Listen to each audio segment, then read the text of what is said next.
Hello, children. In the last session, we saw the concept of Asia, the rise of Japan.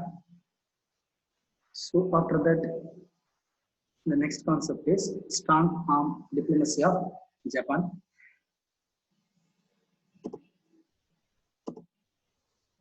So, in this session, we are going to see a new concept, that is strong arm diplomacy of Japan. Diplomacy means matters or ideas relating with the foreign policies of a other nation. That is known as diplomacy. Matters relating with the internal and external foreign affairs. That is known as diplomacy. So, strong arm diplomacy of Japan means Japan having a very strong arm interfering into the other foreign nations, foreign affairs, and the domestic affairs. So that is known as strong arm diplomacy of Japan. Why Japan having a strong arm diplomacy of with the other nations is, so in the European continent there are two groups. They are very strong. They got divided into two groups. One is triple alliance and the another one is triple entente. Like that, in the Asian continent, Japan got grown up and emerged as one of the powerful nations in the Asian continent. That's why Japan having a strong arm diplomacy towards the foreign affairs of weaker nations.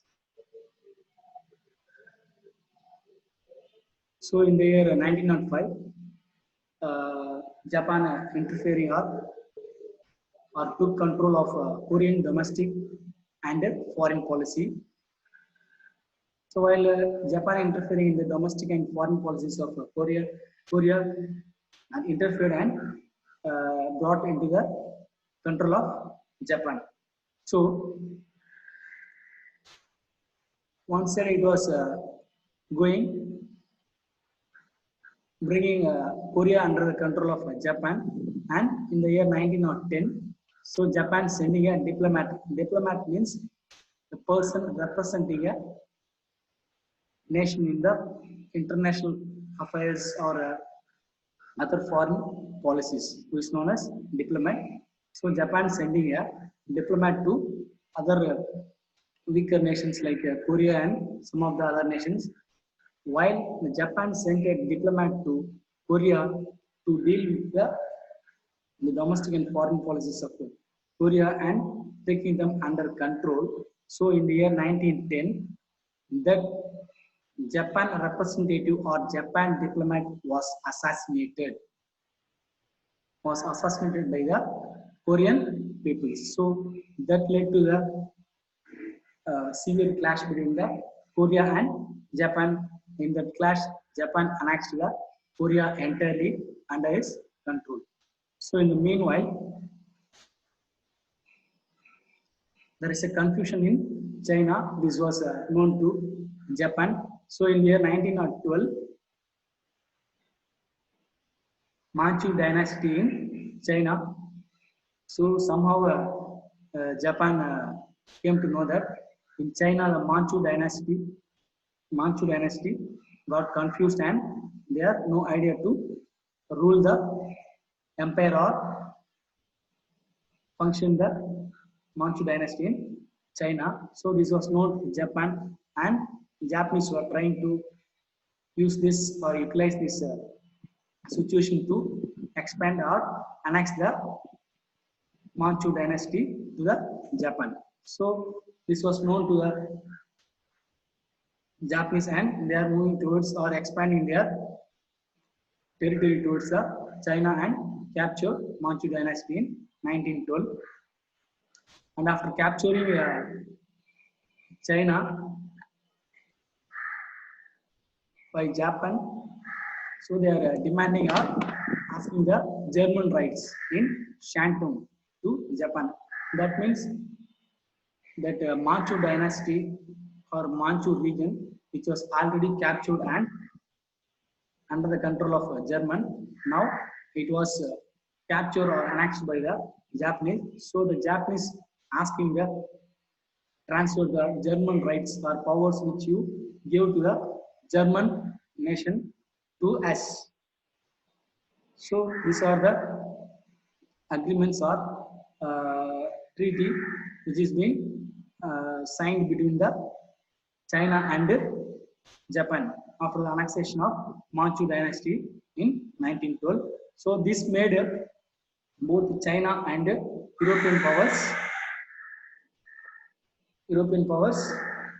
more tension in the both sides of China and European powers.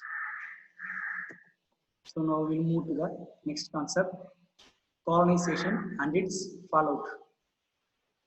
So as I said in the first session of the history class, colonization means extending the territories towards the weaker nation and how it got partitioned or divided between the strong powers.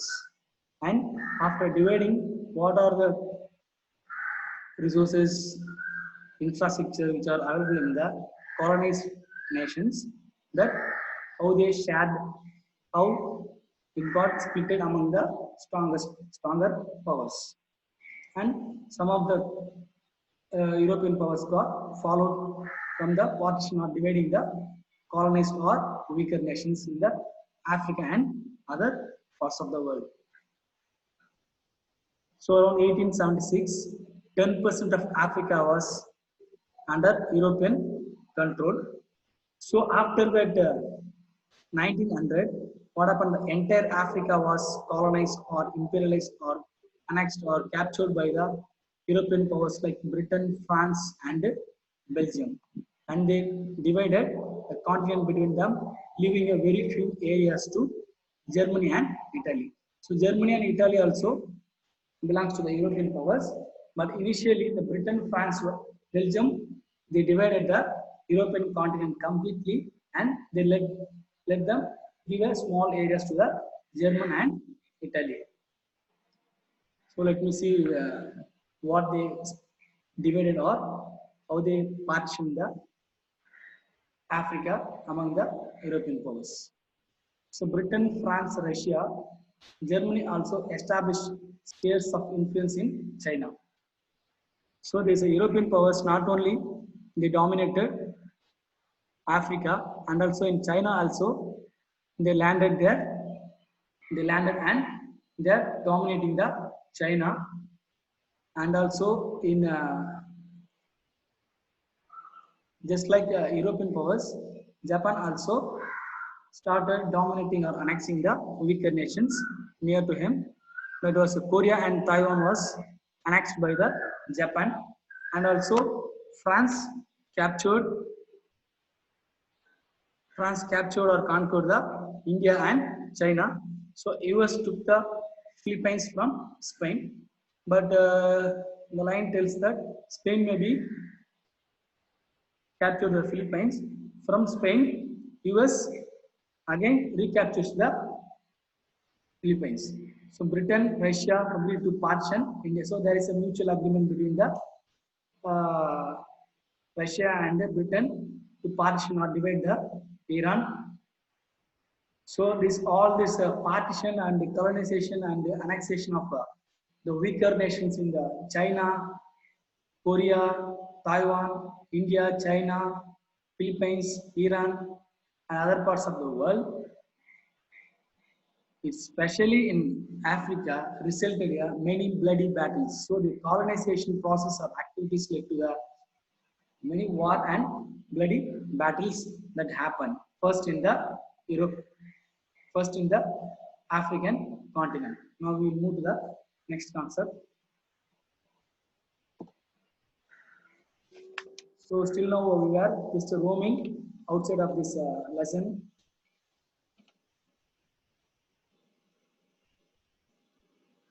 Outside of the important concepts. So just now only we are entering into the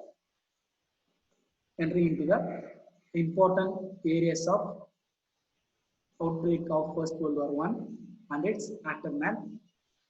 So these are exam point of view. These are very very important. So they may ask questions. Write the causes for the outbreak of First World War One. So the main causes are European alliances and counter alliances. Second causes for the First World War outbreak is violent forms of nationalism. And the third point is aggressive attitude of German emperor. And the fourth one is hostility of France towards Germany, imperial powers politics in the Balkans. And the next is the Balkan powers and the immediate cause. So this entire points altogether are the causes for the outbreak of First World War One. Let me explain it one by one. We'll move to the next slide. So European alliances and counter alliances means, so in the very first introduction itself, I gave you some hints about the triple alliances. Triple alliances are Austria, Hungary, and Germany, and some other nations. They are known as triple alliances or European alliances. So the counter alliances will be France, Russia. In the later, sometime Britain will be added to the counter alliances. So the Europe got divided into two groups.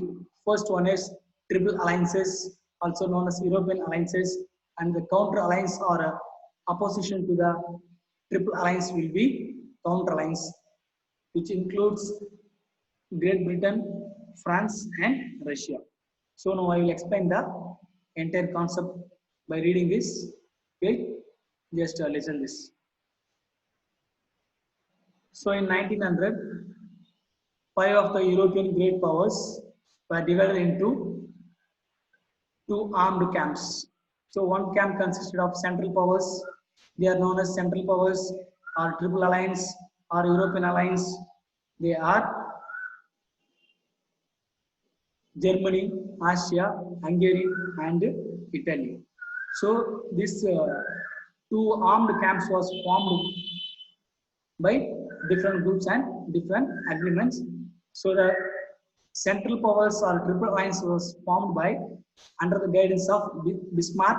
Just remember this name, might be used for the 1 mark or Phillips. And also the triple alliance was formed in the year 1882. So remember this is the exam point of view, very important. Triple alliances was formed in the year dash 1882. So under whose guidance the triple alliances was formed means under the guidance of Bismarck. This was the name. So just remember this.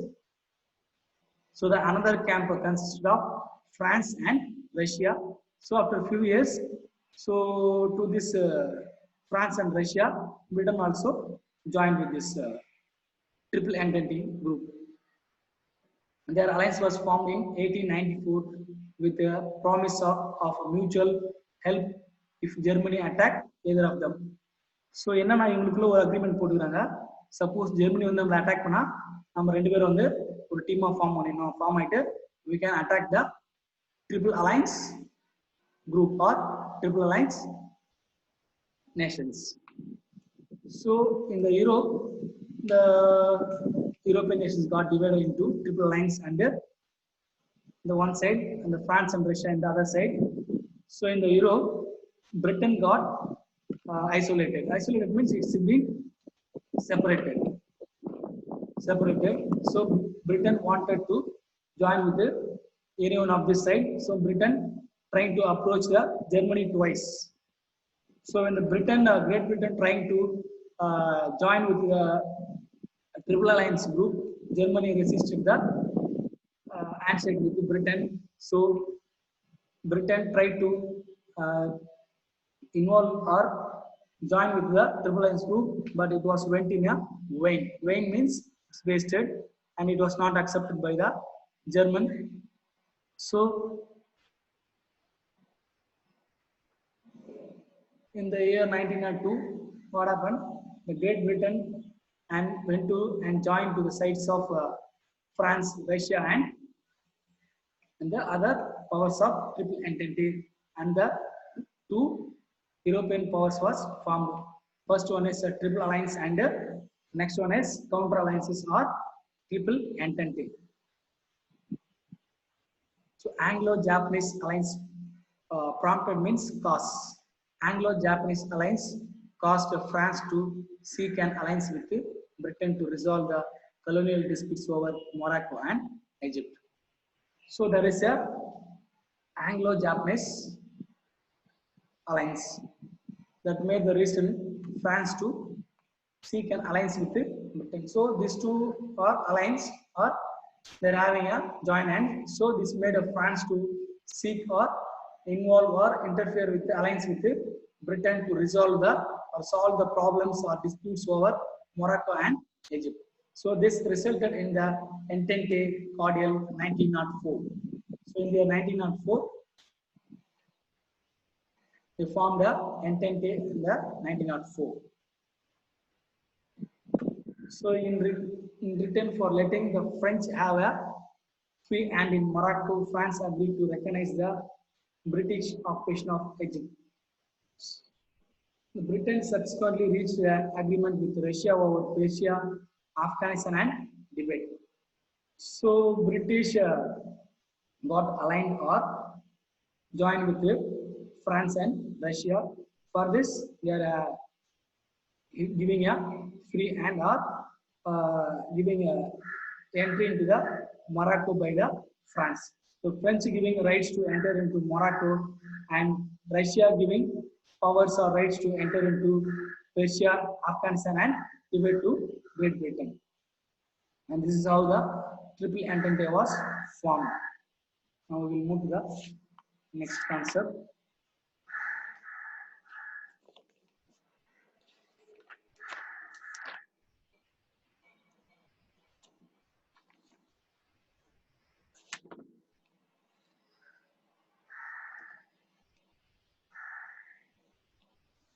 So the next causes for the outbreak of First World War is violent forms of nationalism.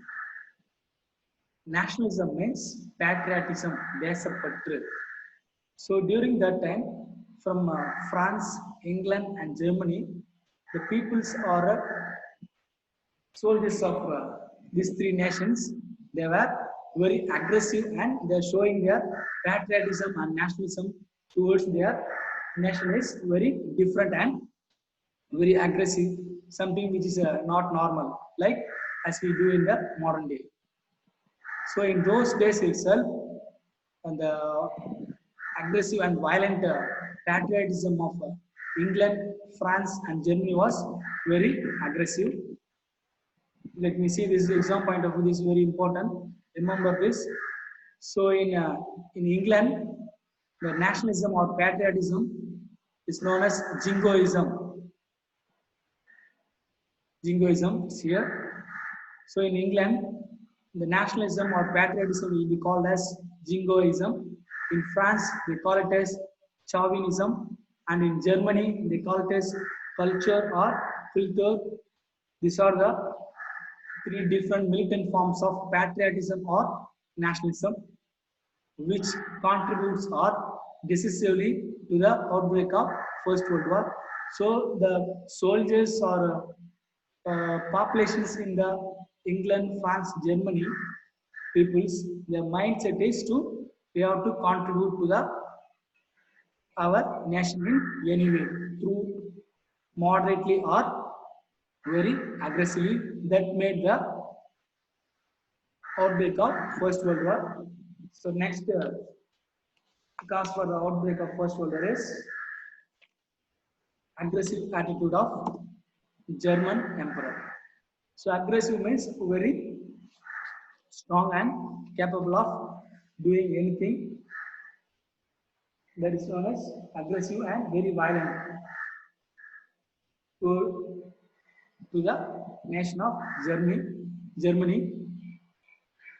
So aggressive means very active, very powerful, very strong, and without any mercy or any soft soft-hearted or kind-hearted, German can attack any nation at any time. That is the aggressive attitude of German emperor. So during that time, there is a German emperor who is known as Kaiser Wilhelm II of Germany. He felt that Germany would be the world leader or strongest power in the entire world. So this made the German Empire an attitude to create a resist for extending our territories towards the weaker nation, and this made a clash between the two European powers, triple alliances and triple entente. This created a war between these two, that is known as First World War. So I have just given introduction about this concept. Now I will go explain by line. So this German Emperor Kaiser Wilhelm II of Germany was ruthlessly means no mercy and no kind-hearted, no soft-hearted. He's very assertive means very strong and aggressive. He's always in the mindset of very aggressive and very active to extending or capturing or annexation of the weaker nations. And he proclaimed or he said that Germany would be the very strongest and powerful nation in the world. So German Navy was expanded, the sea being considered a reserve of England ever since Napoleon's defeat at Trafalgar 1805. So what this line tells is Germany was expanding not only its army forces and also in the naval forces. It's expanding its power and becoming very strong. So in the sea routes and the other water bodies, Britain was very strong after defeating in the Battle of Trafalgar in 1805. Napoleon, which made the Britain as the strongest naval power in the world. So this made Germany's aggressive diplomacy and rapid building of naval bases, and this created a Britain a little bit of doubt too. They might have a war in the later stages. So Britain decided to have war with naval war with Germany. This created clash between these two major European powers, and this led to one of the causes for the outbreak of First World War. So now we will stop with this, and we will continue in the last session. So I will give some assignments that I will give in the next video. So you will just listen and make points wherever you want. If you have any doubt, we will discuss in the live sessions. If possible, I try to give my number in after some time. So just listen the videos carefully, don't waste time. So we are going to appear for the board exam. So listen the videos carefully and make notes wherever you require. See you in the next session.